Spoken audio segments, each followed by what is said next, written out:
Disclaimer.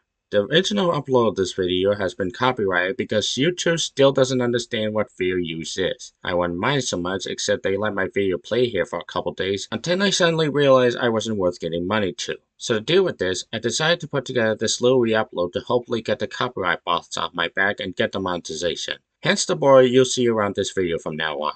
I apologize in advance. Oh, hey there. Didn't notice you there. Okay, I lied. I did notice you there. I put you there. But you might be wondering why there's a new join button on my YouTube channel. Well, that's because I'm into the YouTube membership. Because to quote a certain famous clown, if you're good at something, never do it for free. That's why I'm here to introduce FilmBrony Fanatics, where we follow a little trade offer.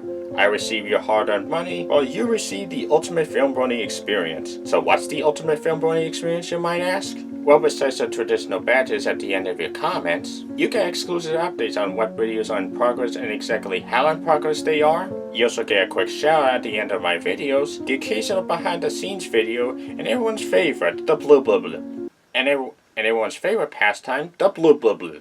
And everyone's favorite pastime, the blue blue blue. And everyone's favorite, the blooper reel. And all that costs is $1 a month. And that's simply a great deal. What do most magazines cost, like $5 to $10 a month? So click the join button to find out more.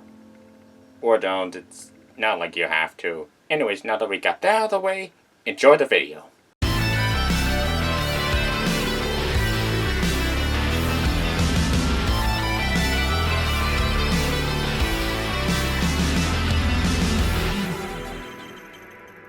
You might remember back in 2022 when I discussed the first Hotel Transylvania movie.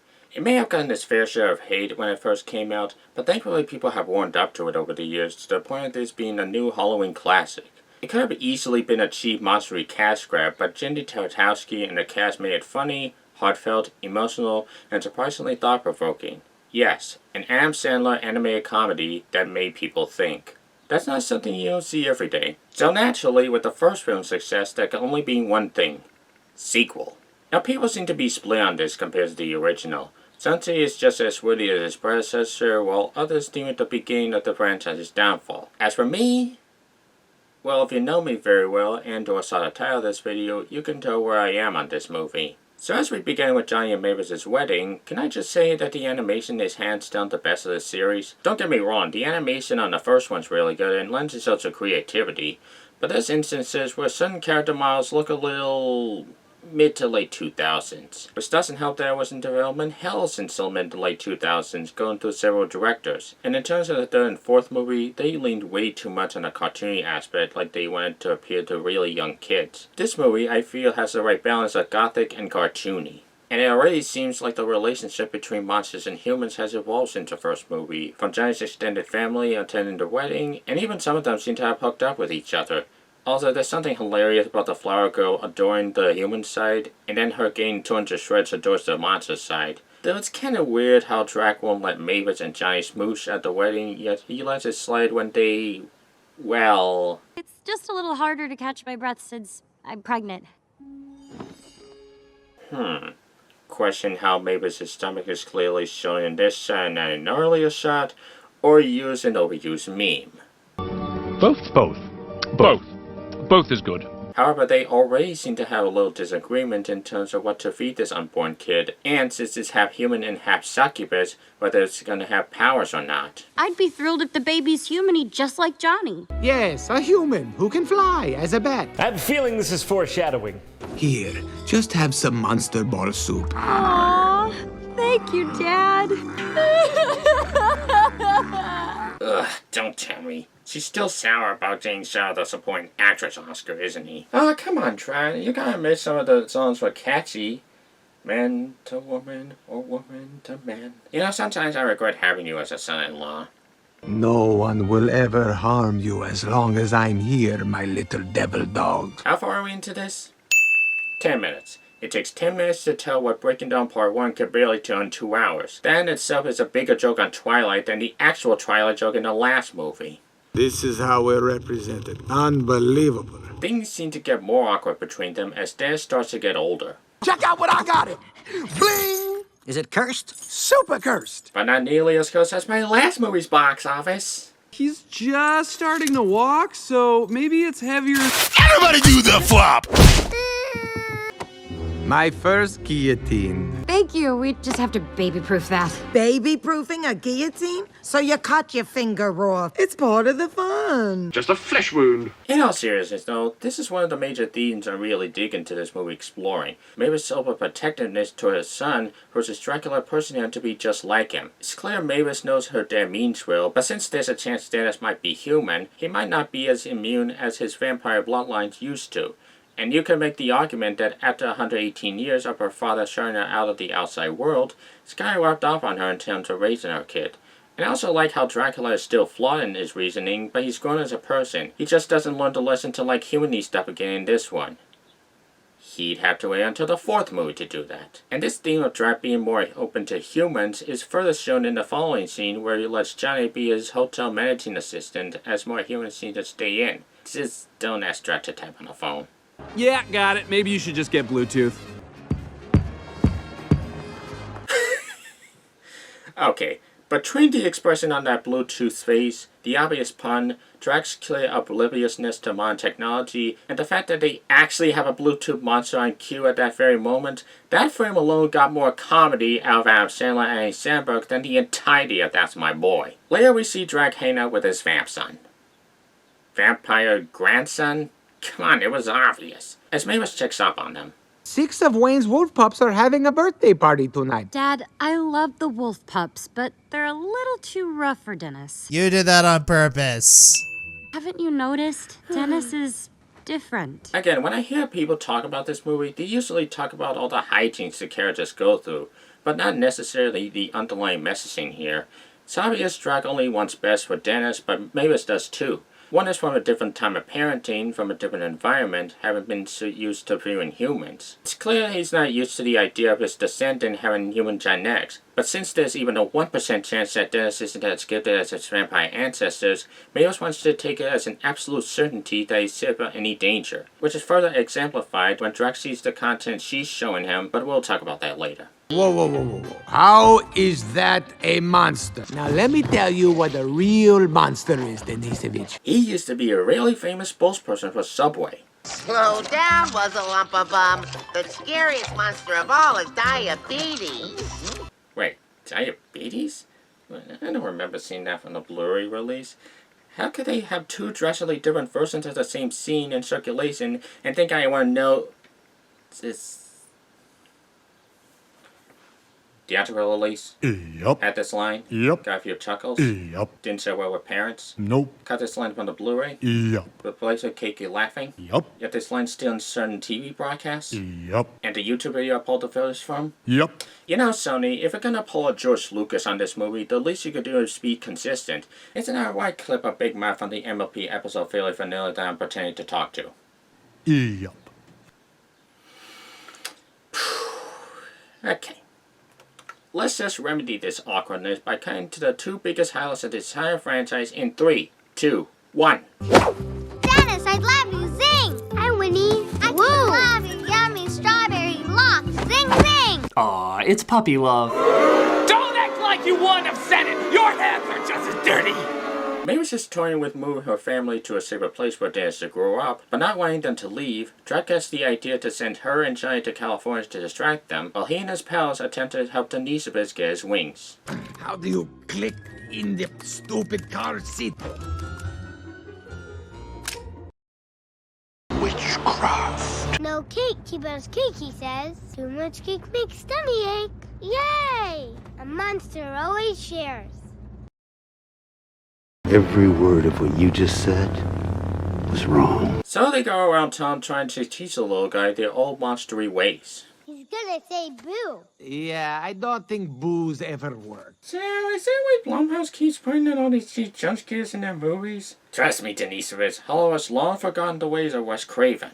But they soon find out that scaring people at a time like this is easier said than done. Oh, hey, how you doing? Can we take a picture? Is that okay? Though you look way bigger than your last movie before this came out. Did you gain weight? But yeah, it's really funny how these once feared monsters completely fail at scaring people centuries after they were feared. And keep in mind, this isn't long after they discovered humans have grown to idolize monsters in the last movie. So whether it be Frank's puppet perception, the mummy's old age, or Wayne being more focused on parenthood than being the scary monster, the scaring tactics aren't like what they used to be. It's kinda like Shrek Forever After, where he's been so used to living as a feared monster that when he becomes a hero, got famous and raised a family, it seemed rather jarring to him that people have gone from fearing him to idolizing him relatively quickly. My birthday cake's gonna have the coolest guy on it. He's so cool, he climbs walls and wears a cape. And who is this very cool guy? Batman! Batman. Ah, so that's why they've had some beef. At the same time, Mavis seems to be having fun exploring the nightly scenes of California. So you're telling me that I can pick between all these different kinds of chips? How do people decide? I don't know, some people actually make a living trying to decide. Johnny, look! They're making a TV show about this place and we're the stars! Well...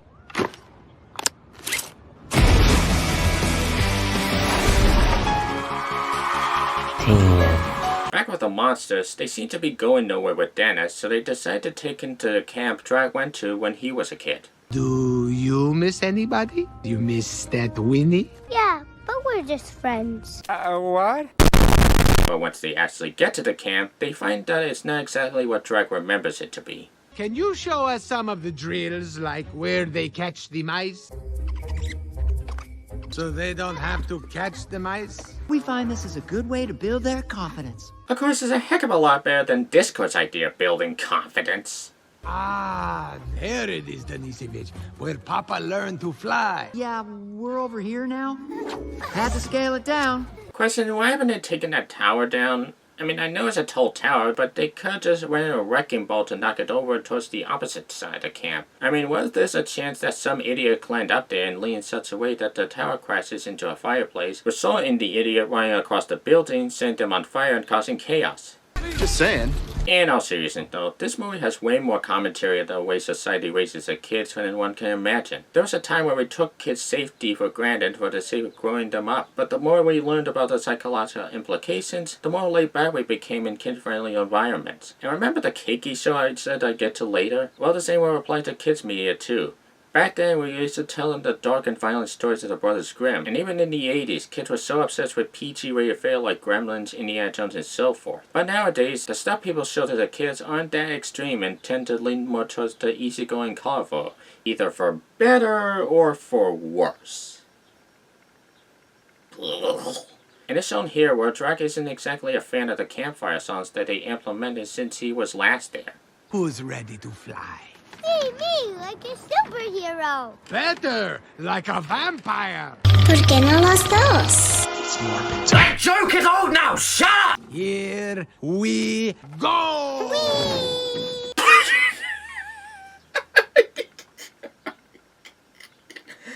Okay, remember when I said the Bluetooth scene is the funniest thing ever? I take it back. This scene just topped it. Show it again.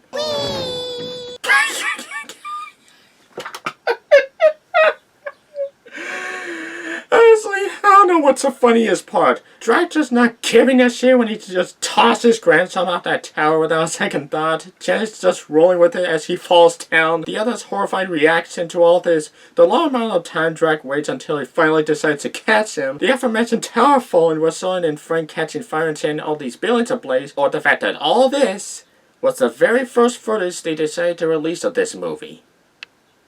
Okay, one more time. Let's face it, cinema was born for this kind of brilliance. How has Genji not won 1,000,000 Oscars for that scene alone? We're gonna have to report this. I can't not report child endangerment. Your singing is child endangerment. Okay, almost killing that child was already too far, but insulting my singing was crossing the line. At least I'm not Gerald Butler shouting out his lyrics as a phantom. You will not follow protocol. I'm a vampire. I can't be hypnotized. I'm gonna pretend you didn't say that. Are we bad guys, Papa Drac? From a certain point of view. We didn't start the fire. It was always burning since the world's been turning. You really want to get catchy your Guns N' Roses in your Jungle Book video, don't you? Hey, a guy can dream, okay? But the Dragmobile gets destroyed just as Mavis learns about the shenanigans through a YouTube video. We don't fly direct to Transylvania. You can go to Bucharest, but you'll have to switch planes in Chicago and then Zurich.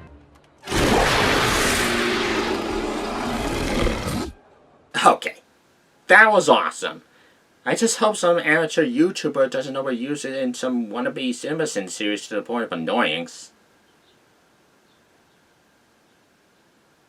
Mavis catches up to them back at the hotel and, wait a minute, how did you get there so quickly? Far as I know, the drag pet didn't drive far to the campsite, and it's kind of a long way from California to Transylvania. And in the last movie, drag could barely catch up to Johnny's airplane, and here we also have to consider the extra weight Mavis is carrying literally overseas. Screw it, it's worth it just for this one scene. Mother's already! Nazi cuckoo! Nazi cuckoo! I got nothing to see here, so I'll just stay up with a nostalgic video. It isn't just a recording she plays back for him, but it's a music video somebody made after it was posted online for millions to see, and it shows him repeating the insult over and over. That is so many layers of humiliation, it's hysterical. So Johnny's extended family comes for a visit as Drag finds out that Mavis had invited his father Vlad, played by Mel Brooks. Ah, look at that. Apparently having Mel Brooks in your movie automatically gives it an extra half star. I wonder if it works for all movies.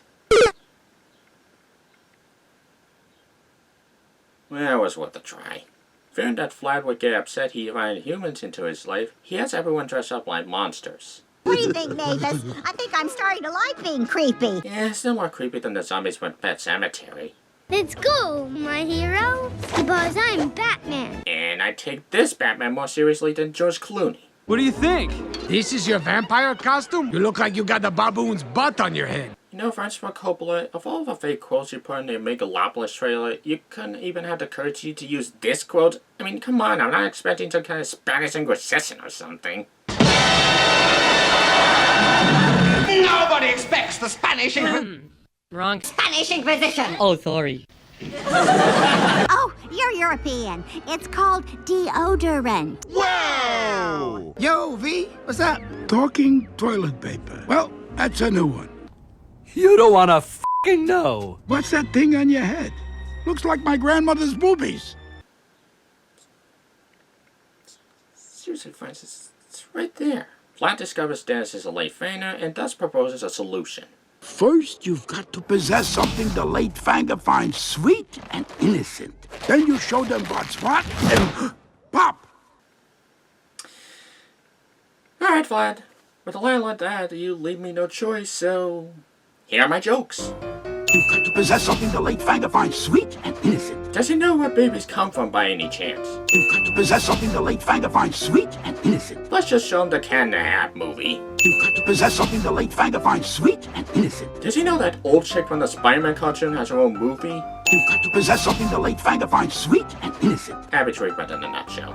You've got to possess something the late fanger finds sweet and innocent. Isn't that what DC Comics said when Death of Superman was pitched? You've got to possess something the late fanger finds sweet and innocent. I guess I have put out telling him how Pinkie Pie makes her cupcakes. You've got to possess something the late fanger finds sweet and innocent. Nah, that's Colin Trevorrow's job. You've got to possess something the late fanger finds sweet and innocent. I think my friend Bill's about to attack his werewolf girlfriend. Is that gonna count? Spoiler alert. You've got to possess something the late fanger finds sweet and innocent. So the kid's a Batman fan? Wait till he sees what happens to Robin. You've got to possess something the late fanger finds sweet and innocent. The Teenage Robot fan base in a nutshell. You've got to possess something the late fanger finds sweet and innocent. Does he know the comic origins of the mask? You've got to possess something the late fanger finds sweet and innocent. He may know Puss in Boots, but he's not prepared for what happens when he teams up with Almodovar. You've got to possess something the late fanger finds sweet and innocent. He may know Ren and Stimpy, but does he know what his creator's been up to? You've got to possess something the late fanger finds sweet and innocent. Fine, but I'm not showing them any little Lyle fan art. Even I'm still traumatized.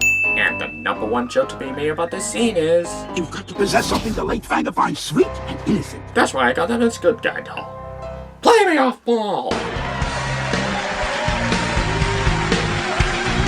Possessed? But Dennis will be so upset. Precisely! So Kiki performs in front of everyone, and it goes about as well as you expect. Until... I don't remember any copy of this from the TV show. I think I saw it on a Blu-ray disc, bonus stuff. I believe they got the Blood and Honey guys to tease their next movie. You don't eat cake.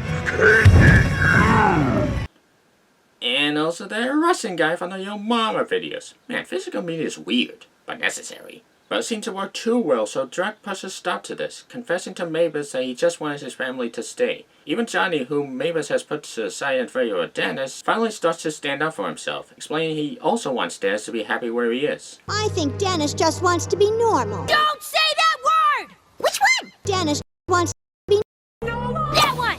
My great-grandson wouldn't have to be a wimp like Schlumpy over here. A wimp? Certified yellow belt since 1997.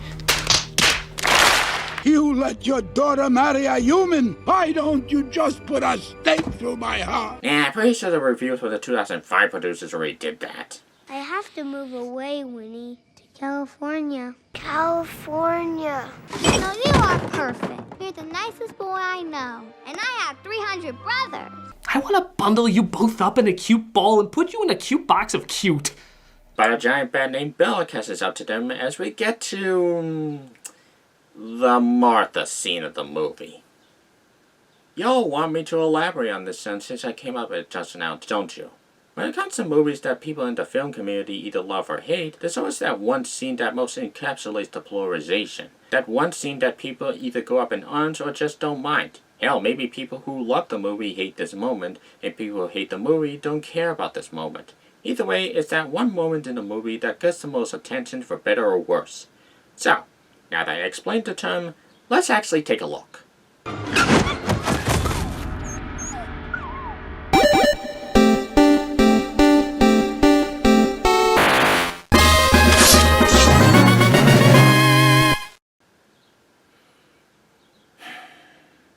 So, here's the thing. I've heard people go up in arms against this particular moment, claiming that it goes against what the movie stands for, particularly when it comes to Drek coming to terms with Dennis' identity, immediately followed with, oh, never mind, he's a vampire all along, lols. He is who he is, and you can't change him, Dad. 12 seconds later. This kid's definitely on crack right now. And don't get me wrong, for a while even I was in that kind of mindset, but then I thought about two things. One, this doesn't dampen Drek's lesson at the end. He still learns his lesson to accept his grandson for who he is. Am I cool now? You were always cool. Human, vampire, unicorn. Make your own MLP joke here. And two, when I last rewatched this movie, I came across an underlying theme the movie is going for. Letting your child grow up in their own way. You see, throughout the movie, there's this clash between two types of parenting. Mavis babying her own son but protecting him, much like her father before her, versus Dracula wanting Dennis to grow up too quickly. Between those two extremes, it's a path of parenting that's perfect for your own child, and one doesn't make him too uncomfortable. I mean, really think about it. It wasn't Dracula putting Dennis in danger that caused his fangs to grow, neither was the whole fiasco with Keiki. But seeing the person he loves most hurt like that, which gave him the right adrenaline to grow up into the vampire he was destined to be. Not stuff he was forced into liking, but the very thing he chose to stand behind. So that's why this scene encapsulates the message I got out of this. Find a proper way of letting your child grow up naturally. And it's something I've rarely seen in animated films like this, or films in general. But hey, I'm a guy who thinks driving my car is overrated, yet here I am dissecting the metaphors and hidden meanings in Hotel Transylvania 2, so what do I know? But all jokes aside, this is a real kick-ass climax, with the main cast showcasing their different abilities as they defend themselves from the bad army. I could literally watch this scene for hours. My Little Pony wishes it had a climax this good. They all reconcile and decide to stay, they have an obligatory dance party ending, and that was HD2. Hands down, for me at least, the best of the franchise. There's some tiny things that don't add up, but this movie does everything a sequel should do. It ups the animation, ups the jokes, ups the drama, ups the world building, and develops the themes of the first film in new and compelling ways. It truly is The Empire Strikes Back as a series, and one of the greatest animated sequels of all time. Up there with How to Train Your Dragon 2, Inside Out 2, Toy Story 2 and 3, Kung Fu Panda 2, and Secret NIM 2. I'm sorry, I couldn't say that with a straight face. Man, what a great sequel this was. Sure, the next one didn't turn out as well, but I'm happy to say this was a pretty solid trilogy. I'm just glad the franchise ended there so that Sony would move on to bigger and bigger projects like the Spider-Verse movies. I'm just glad there wasn't a fourth movie afterward that tarnished this whole franchise as a whole. Oh, I'm balding! I didn't do that.